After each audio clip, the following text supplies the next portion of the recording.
Hello, everyone. Today we're going to be working on IXL assignment 7NG, create histograms. So first, let's talk about what a histogram is.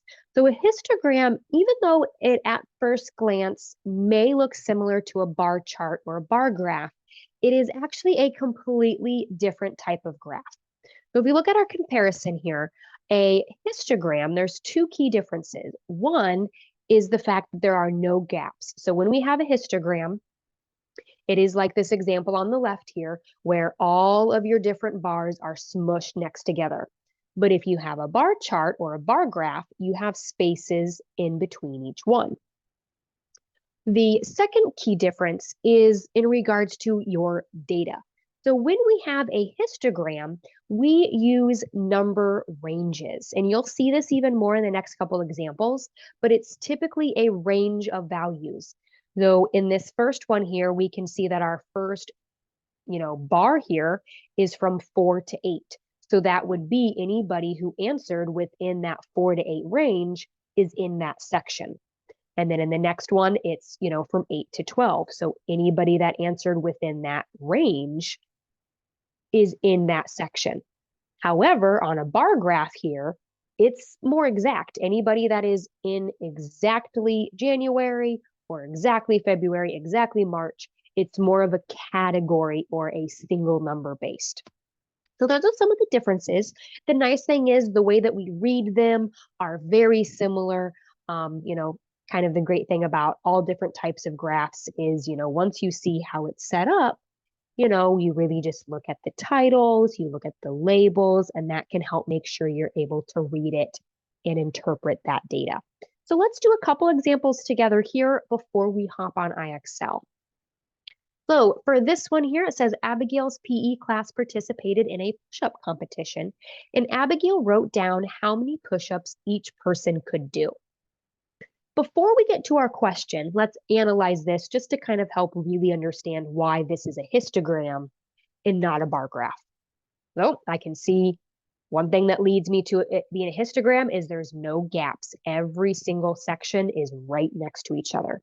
The second thing is if we look at the bottom here, everything's in ranges. So that means these people here did between 0 and 4 push-ups. Then this next category here in purple, these people here did between 5 and 9 push-ups. So they could have done 5, they could have done 6, they could have done 7. As long as they fall within that category, within that range, within that section, they fit there. And then the way that we read this is, the x-axis here, the horizontal part is the number of push-ups. And then we can read the label for the vertical, the y-axis, the number of people. All right, let's get to our exact question here. It says, how many people did between 0 and 4 push-ups? Well, I can see that number of push-ups. This is my 0 to 4 section. So when I look at this, my bar goes all the way up to the number of 1. And when we look at our label, that's the number of people. So our answer would be 1. One person did between 0 and 4 push-ups. Now, if we want to just add a little bit to it, let's, see how many people did between 15 and 19 push-ups. What do you think there? Well, the 15 to 19 push-up section is right here. I just circled it in blue. All this purple category is that, and it goes all the way up to the number 6, which means 6 people here did between 15 and 19 push-ups. Let's do one more example together before we go to IXL. So an architecture student measured the heights of all the buildings downtown. Are there fewer buildings that are 26 to 30 meter tall or buildings that are 31 to 35 meters tall? Well, before we can really answer this, before we can compare, we need to see how many are in each. So for our first one here, 26 to 30 meters tall, that would be this section. And it goes all the way up to here, which matches up with 6 buildings. For our second one, which is 31 to 35 meters tall, it's right here, I circled in red, it's our yellow bar, and that goes to here, and that matches up with the number 4. So that means there were 4 buildings within that category. So which one has fewer buildings? Fewer means less. That means this would be our answer. There are fewer buildings that are between 31 and 35 meters tall. All right, now let's hop on over to IXL so we can create some histograms ourselves. All right, here we are on IXL. Reminder assignment 7 in G, creating histograms. So Gabriel counted the number of pieces of pepperoni on each pizza he made. Use the data to complete the histogram below. So right here, this is the data that Gabriel, collected. He discovered on, one pizza, there was 23 pieces of pepperoni. The next one had 21, then 20, 12, and so on. So that's all of the data that he collected. Now, if we look down below, most of the histogram is made for you, but we have one section that is missing, and we need to finish this off, finish creating this histogram. And IXL gives us the directions that you just click to set the height of the missing bar. So if we just kind of play around with that temporarily, we can see when your cursor isn't around it, it's just, a dotted line. But once you put your mouse on there, you can adjust the height to be whatever it needs. And then you can click on it and it will have your answer. If you change your mind, then you just got to redrag it and you can change it to be what you need. All right. Now let's actually do this for real. It makes it a little bit harder once you click to know what you're dealing with, but the one that we have to fill in is the 10 to 14 category. So we need to look through our data here and see how many pizzas ended up only having 10 to 14 pieces of pepperoni on them. So 23, 21, 20 doesn't fall within that range. 12 does, so 1 so far. 23 doesn't, 16, that's too high. Now we have 13, that falls between 10 and 14. 11 fits that range. 4 is too little, 9, 0, 8, 4, 20, and 1. Okay, so we actually have 3 pizzas that have between 10 and 14 pieces of pepperoni. Total coincidence here. That's actually what I already had graphed. So if we look at this, it matches up with the 3 right here. So that is our answer, and we can hit submit, and it will mark it as correct. Perfect. All right, let's do a few more together. So a volunteer for a local running club counted the number of participants at each race. Use the data in the table to complete the histogram below. So this time, instead of listing out our data, it's giving it to us in a table, but it's still that same process. All right, so when we look at our graph here, it looks like the piece that we are missing is that 11 to 20 range. So when we look at our table, we can see right here is the 11 to 20 participant range. All of our labels match up. And there were 2 races that fall within that category. We come over to our bar graph here. This is 1 race, 2 race. Click, and we can hit submit. Let's do just a couple more together. A candy dispenser put various numbers of orange candies into bags. Use the data to complete the histogram below. All right, what are we looking for here? We want to fill in the 41 to 60 range. So this time our data is listed out. We want to count up how many bags ended up having that many orange candies in it. 15 doesn't fit, 18 doesn't, 20, 20, 25, 25, 35, 37. Ooh, 42 fits because it's within 41 and 60.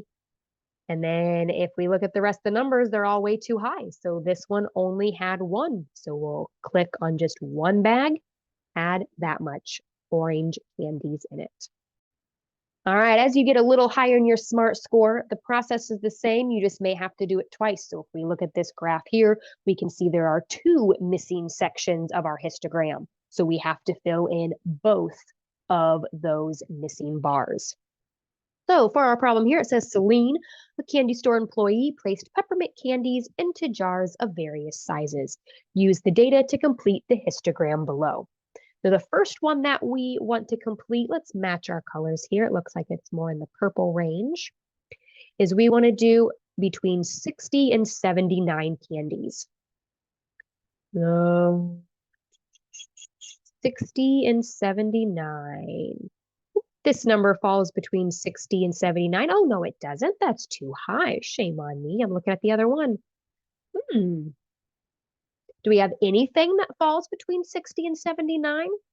No, we don't. So it's 0. So that means we're going to end up just leaving that blank because there are no